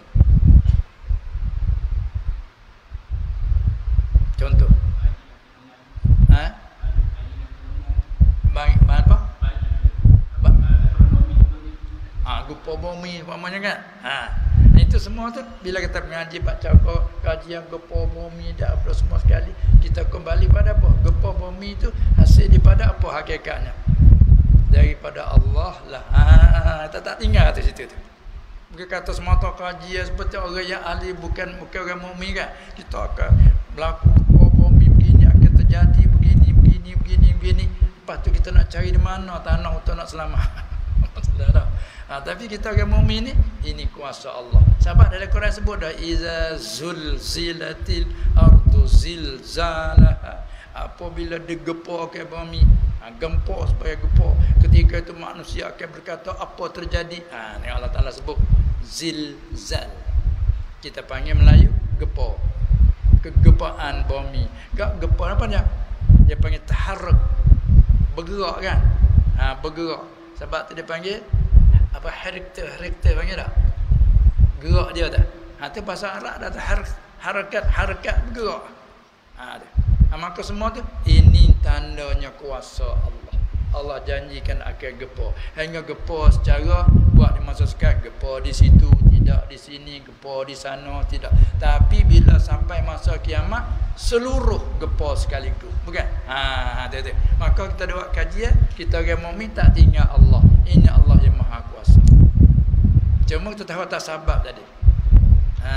Seperti kita tanam. Tu bagi bahagia ilmu sains. Kalau ilmu bahagia cocok tanam. Ilmu bahagia tukang. Kan dia masuk di dalam hadis bila disoal, ayyul kasbi atyabu ya Rasulullah? Apakah usaha kerja yang bersih? Dia jawab, amalur rajuli biyadihi. Kerja oleh seorang dengan tangannya sendiri. Apa maksud kerja dengan tangan? Ulama mai hurai pula, termasuk di dalamnya tijarah, berniaga. Apa cara berniaga kan banyak pula tu. Macam-macam pula berniaga tu. Ada semua tu caraan dia tu. Kita masuk mengaji bab kita bertijarah. Ada hurainya berniaga pula, cara dulu, macam-macam cara pula. Itu semua masuk dalam cara agama. Masuk dalam kata amalur rajuli biyadi juga ziraah, bercocok tanam. Masuk dalam buat kebun lah. Kelapa sawit tak kelapa sawit, bijak cara tu kan. Ni tanah ini sesuai tak dengan tanah ini apa ni. Itu kaji segitu untuk nak sabah cara bercocok tanam. Nak dapat hasil pada sini. Semua tu pada kaji atas sabab Allah Taala, sampai hukum adat Allah. Semua masalah agama bicara. Dan juganya di antaranya masalah amal rajuli biyadih, iaitulah sina'ah, bertukang. Tukang besi, tukang kayu, bijak cara tu. Cara nak kerak kayu, nak ambil kayu di bukit macam mana. Tu bijak cara tu. Tu masalah sina'ah. Tukang kayu, tukang rumah, tukang besi, macam-macam tukang. Semua tu masalah hadis. Apa dia? Amalur rajuli biyadih. Maka bila kita kerja, dapat hasil daripada kerja itulah gaji kita melalui tukang, melalui cocok tanam, jadi koli dan sebagainya. Orang jadi token bos pula, dia gunakan kerja beri gaji cukup. Jangan membelokkan. Balik orang menerima kerja pula, jangan belok dalam kerja. Kerana digaji harapan serah taukil yang diwakil. Semua tu agama bercara, tak ada lepas daripada agama. Tapi kalau kerja panggil apa? Kerja dunia. Sebenarnya duniawi. Bila kita pergi sangkut dengan gerabaknya kepalanya agama, maka kerja kita semua jadi agama. Jadi masalah kewajikan. Contohnya seperti kepala kereta api, baik kepala dah. Kereta api. Daripada Kuala Lumpur nak pergi ke Tumpak. Panjangnya tu. Dan gerabak barang tu, kereta barang. Panjang tu. Puluh-puluh tu gerabak, dia panggil gerabak dah. Gerabak panggil apa sini? Panggil apa? Kepala, lepas tu gerabak. Gerabak dia tu. Jadi kalau semata-mata gerabak tu, kalau kita isi penuh barang, mata-mata gerabak dia boleh bergerak sendiri dah. Isikan apa dia, ubi ke, beras ke, gandum ke, minyak ke, isi penuh dalam gerabak. Tapi kalau tak ada kepala sakut, sampai ada ketumpak. Tak sampai lah. Tapi bila sakut dengan kepala, gerabak orang pun sampai, gerabak binatang pun sampai sama. Demikianlah kita mengaji, apa-apa segala mengaji pun, kita pergi sakut dengan agama. Itu maksudnya. Macam mana? Itulah panggil ilmu ad-dunyawi, lain dengan dunia saja itu. Jadi masuk pada dunia, kerja tu masuk dunia. Tapi kita sakut dengan agama. Itulah bagi orang yang ada bijak pandai, silakan. Sebab tu Nabi SAW pada satu kali dia orang Mekah kan. Dia lahir di Mekah. Tempat lahir dia di Mekah. Di Mekah ni kita maklumlah, orang pernah pergi sana. Kalau zaman dulu kan tidak ada apa kebun, tidak ada di sana kan. Mekah ni. Bila dia hijrah pergi ke Madinah, di sana bumi kebun nakhal bukan? Di Madinah ni. Bila dia tak pernah tengok orang buat kebun, dia tengok orang panggil apa, liqah, kahwin kurma tu. Karena hukum ada Kerma ni walaupun ada kerma, kalau tak kahwin, tak menikah pergi dia tak berbuah kan. Sama ada lagi kahwin dia ataupun kahwin dengan cara di bawah angin, tak, dia barulah dia berbuah. Kemudian dia duk tengok orang duk kahwin. Ambil yang ni, adanya ambil apa panggil apa? Selonda panggil apa? Mayang. Mayang anak. Ambil yang ni dipukul di atas hak mayang betina. Ambil mayang jatuh dipukul situ. Dia tengok. Buat apa tu? Ini dia nak buat, dia katakan dia panggil kahwin. Kahwin tamak. Kalau tak buat begini, dia tak buat. Tu. Kalau tak buat gitu, tak boleh lah. Tak buat apa, tak apa pun. Seolah begitu. Dalam perbincangan, tanya menanya. Tapi bila orang dengar, tak kalau Rasulullah sallallahu alaihi wasallam cakap, tinggal hanya ada beberapa pokok jadi hak kahwin. Tinggal hak lagi sampai masa berbuah, hak yang buah sekadar hak kahwin. Hak tidak kahwin tu tak buah. Tak keluar buah. Apabila sampai masa dia bagi hadiah kepada Rasulullah SAW. Rasulullah tanya. Dia kata jadi tak habis Rasulullah. Jadi sekadar hak ni tak jadi. Tak jadi hak ni. Dia kena kahwin ke tak kahwin. Kalau macam tu kata Nabi SAW, antum a'lamu bi dunyakum. Ini satu hadis ni boleh ambil pada kita. Kamu lebih tahu, lebih pandai tentang keduniaan kamu. Seperti kita ni jadi tuan guru, kita mengaji dalam mana dibaca kitab ni bolehlah. Tapi kalau ajak jadi tukang, kalau nak hurai dalam masa dapat jual beli, apa rukunnya jual beli, apa syaratnya, hurai boleh dari segitu. Tapi kalau ajak menego, maaf saya tak pernah menego. Tu mana dia bijak pandai kamu lah. Tu Nabi kata sallallahu, antum a'lamu bidunyakum, bi amri dunyakum. Kamu lebih pandai dari segi urusan dunia kamu. Bagaimana cara hukum adat nak menjadi ini buah, bagaimana buah nak menjadi subur, kamulah belajar. Seperti buah dokong kalau kita sana. Ada juga buah salak, sini panggil salak dak tu. Dia buah tu bila dia tubik takai dia terpanjang kan. Tapi dia buah tu banyak tu, lebat. Tapi orang yang bijak pandai dia sengaja dia buang kan. Buang. Tinggal jarang-jarang. Hak tu subur buahnya. Mana ni bijak pandailah kepada si tukang tu sendiri. Jadi soalan tadi baik kita mengaji ilmu sains, ilmu apa saja mengikut keadaan, sama ada pertama ilmu macam-macam, ilmu kedoktoran pun begitu, penyakit tak pernah berlaku zaman dulu, berlaku zaman sekarang, kita nak ukang macam mana bila berlaku. Dan ubat tak pernah kita jumpa, cari buat kajian supaya jumpa ke ubat. Semua tu masuk dalam ilmu tib fardu kifayah. Bila kita orang mukmin Islam gantung dengan ilmu akidah, kita mesti semua tak Allah Taala yang Maha Kuasa. Cuma sabar. Sabar tu akidah jaga kita. Kita iktikadkan bahawa asbab adiyah dan juga musabbabat sah menyalahi. Tidak boleh beri bekah. Klik pada esa pada zat, esa pada segala perbuatan. Semua tu Allah saja yang memberi bekah pada segala-gala. Lalu iktikad kita, air kita minum sebagai sebab untuk hilangkan dahaga. Siapa yang menghilangkan dahaga? Semua tu Allah. Demikianlah kita mengaji ilmu apa tu? Dia panggil usaha sabab adiyah melahirkan musabbabat. Sebab tu kita mengaji cara ke ilmu waktu, ilmu falak, untuk nak mengetahui ke waktu solat, maka panggil wajib kifayah. Cuma bila lebih banyak lagi pada tu, tengok kepada perlu ke tidak perlu. Kalau agama perlu, harus. Kalau tidak perlu, maka tidak harus. Itulah tengok keadaan. Supaya juga kita belajar ilmu sihir. Asal hukumnya belajar ilmu sihir haram.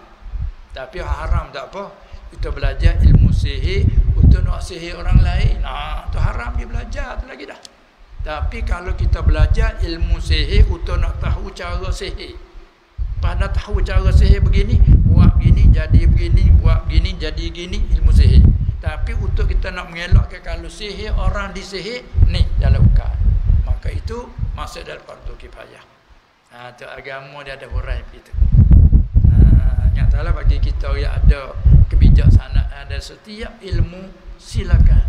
Tapi kita jangan lupa ilmu syarak, kita selalu sakut di situ. InsyaAllah Ta'ala ilmu kita jadi manfaat, boleh pula beri manfaat kepada manusia. Khairun nas man yanfa'u linnas. Sebaik-baik manusia boleh beri manfaat kepada orang lain. Masya-Allah. Boleh lagi? Ada lagi soalan? Kalau ada lagi soalan, kita akhir.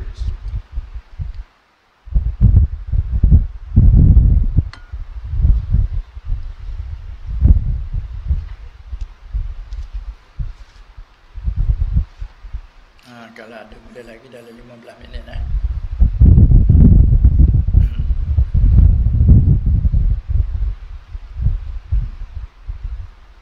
Tak ada.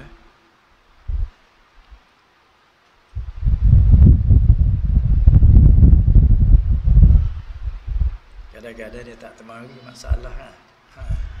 Di luar pada majlis ilmu mari macam-macam masalah. Apabila menghadapi kadang dia habis lenyap. Lepas pada tu teringat,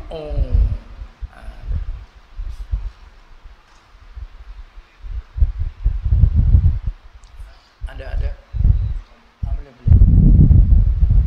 Supaya tak merugikan masa. Assalamualaikum. Waalaikumsalam warahmatullahi. Izin bertanya Ya. ada satu kata ni yang setiap amal dan ta'inu itu tertolak. Jadinya bagaimana nak faham mengenai istilah ini? Iya. Ada sebentuk satu syair. Wa kullu man bighairi ilmi ya'malu a'maluhu mardudatun la tuqbalu. Setiap mereka, semua orang yang bekerja. Jadi kita saling dulu. Biasa kita sebut beramal. Beramal tu kita campur tu. Kelimah Melayu kan. Amal tu arah. Amila ya'malu amalan. Amal Arab. Lepas kita pergi campur beramal. Sebab tadilah puaris. Kita campur tu. Cuba kita mengertikan bahasa Melayu kita dulu. Amal. Amila ya'malu amalan. Innamal a'malu binniyat. Hanya banyak kita jemaah, hanya segala amal. Itu pihak Arab kita. Cuba kita memelayukan habis. Al-a'mal jam'u amal. Masdar dari amila ya'malu amalan. Maka amal apa arti? Kita tengok Arab dulu dia tafsir. Al-amalu maknahu lughatan al-fi'l. Juga al-amal maknahu al-mihnah. Kita salih bahasa Melayu. Al-fi'l arti buat, kerja. Ya semua tu. Kerja. Buat. Sekaligus kita ada campur dua sekali. Buat kerja. Kerja buat. Tidak ada kerja buat. Tidak buat kerja. Kadang tidak buat apa-apa. Tidak kerja apa-apa. Jadi ini Melayu. Amal arti kerja ataupun buat. Manakala beramal, berkerja. Itu berarti dah dulu. Bekerja. Patut ada kata saat ni. Setiap mereka yang bekerja. Wa kullu man bighairi ilmi ya'malu. Setiap mereka yang bekerja dengan tidak ada mengetahui. Dengan mudah-mudah kata, buat kerja dengan tak pandai. A'maluhu mardudatun. Segala kerjaannya ditolak. Apa maksud ditolak? Mardudatun ay la tuqbalu atau ghairu maqbulah, tak diterima. A'maluhu mardudatun la tuqbalu, tak diterima. Ya. Hak ni kalau kita salim gitu sama jelah. Kerja apa saja bila kita buat dengan tak tahu, terkadang kena, terkadang betul, terkadang tidak, bukan tak tahu. Kalau yang betul apa kebetulan. Supaya kita pergi dengan agar-agar. Kebetulannya kena. Pergi dengan cara kebetulannya. Bukan kena dengan jalan tahu dah, jalan kebetulan. Supaya kita boleh lalu jalan. Sampai sini simpang. Nak ke mana kita ni? Kalau street ni ke mana? Tak tahu. Kanan, tengok apa dia ni, sembor panggil pada. Tak ada lah. Agar-agarlah kita pergi jalan ni. Kebetulan. Keluar di sini. Kamu tahu kah? Tak. Kebetulannya kena. Kebetulan dalam bukan dengan tahu. Jadi kalau tak kena pun boleh jadi juga. Sebab itulah setiap buat kerja dengan tidak pandai ini ditolak. Apalagi kerjaan akhirat. Dunia lagi pun ditolak. Lalu itulah menjadi sebab bagi nak kerja yang diterima tu melalui belajar. Bukan saja akhirat, dunia macam tu juga. Ni kita dah mengaji dak lulu ni. Sebut sikit. Kita mengaji kelas tu periksa. Periksa naik kelas. Dengan siapa orang tengok pemeriksaan kita, natijah pemeriksaan tengok boleh diterima. Itu belum tengok dalam kerja lagi, tu tengok kelulusan belajar. Merkah tengok, merkah dia tinggi. Tapi belum kerja lagi. Kadang-kadang merkah tinggi cara mengaji, tapi dengan cara bekerja belum lagi. Kadang-kadang tak lulus kan. Apa lagi buat dengan tak ada belajar dimula lagi ke? Payah nak lulus.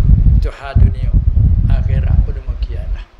Itu mana kata setiap kerja dengan tidak ada ilmu ditolak. Jadi setiap buat kerja yang tidak ada ketahuan itu ditolak, tak diterima. Betul lah. Tengok kita, apalagi kalau ibadat. Syarat dia kena, dia panggil apa dia? Syarat kena makrifat, kena zannil abdi. Sekurang-kurangnya. Itulah di antaranya. Sebab tu kita digalakkan supaya kita menutup, supaya kita tu tahu buat, bina di atas tahu. Kalau kita nak buat ibadat, dia tambah lagi. Syarat nak sah, kena kenal mengetahui kaifiatnya. Kaifiat apa? Cara-caranya. Kan? Kita nak kerja pun kena tahu cara-cara. Kita jadi bomo, jadi doktor, kena tahu kaifiatnya. Cara nak mengubah, tahu kaifiat. Sebab tengok kau masuk berlaku COVID baru ni kan. Berlaku COVID baru ni. Orang tertentu je boleh. Jangan sampai kalau mati. Tak boleh. Guru, tuan guru, imam ke apa, tak boleh. Kena orang tertentu. Sekalipun mereka tak pandai dalam agama, tapi dia pandai macam ni, kena dia. Orang lain tak boleh. Sampainya salah kalau orang lain melakukan. Itu nak pada keahlian dia panggil. Keahlian. Dia begitulah. Tu maksud kata setiap kerja dengan tidak ada tahu, kerjaannya ditolak. Itu dia. Baik. Ada lagi hampir 10 minit lagi untuk kita menunggu sampai kepada jam 11.30. Kalau ada lagi. Kalau tak ada pun kita berhenti.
Yang ni guru, yang ada khilaf, panggil masalah khilafiyah.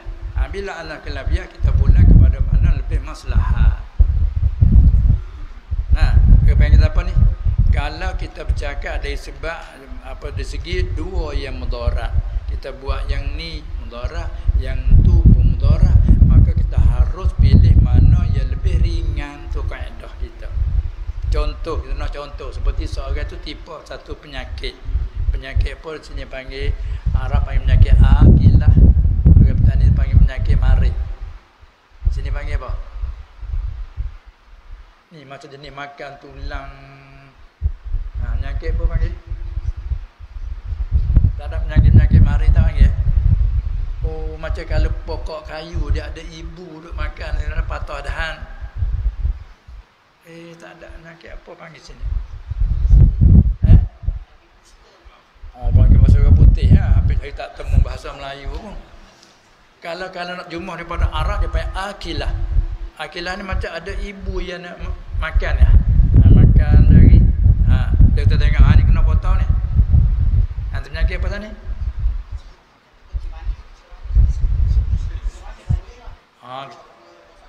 Katakanlah kecil manis tapi dia ada makan ibu masa makan tulang tu. Seperti inilah, seperti ada ibu duk makan pokok kayu-kayu tu. Macam kuma-kuma ada makan kayu tapi dia ada satu penyakit harapannya akilah. Tak apalah, kecil manis lah ada hari ni. Kecil manis senang mudah faham. Kecil tu manis sungguh kecil. Kemungkinan sebab ada pernah cerita masa Allah yarham urus saya, dia pernah cerita saudara dia penyakit kecil manis apabila dia kecil buang air kecil kan. Selepas pada tu ada semut mari. Menunjukkan manis sungguh. Menunjukkan manis sungguh. Siapa semut datang kan. Tu di antara munasabah lah dengan panggil kecil manis. Lepas tu kalau tak manis masing pun tak apalah, penyakit ni dipanggilkan kecil manis. Jadi bila penyakit kecil manis ni menyebabkan kita kena potong. Di kaki ko, di tangan ko, biasa di kaki kebanyakan saudara kita banyak. Jadi tempat nak bicaranya macam mana? Bila kita ada penyakit itu, sudah pun dia makan dah. Di jari ni, berlaku di jari kan. Maka periksa doktor tengok, dia kata maka ubat dulu, usaha jalanlah dulu. Nampaknya dengan usaha itu ini beberapa cara nampaknya tak jadi. Tak ada dah malaikat satu cara, potong. Potong kan.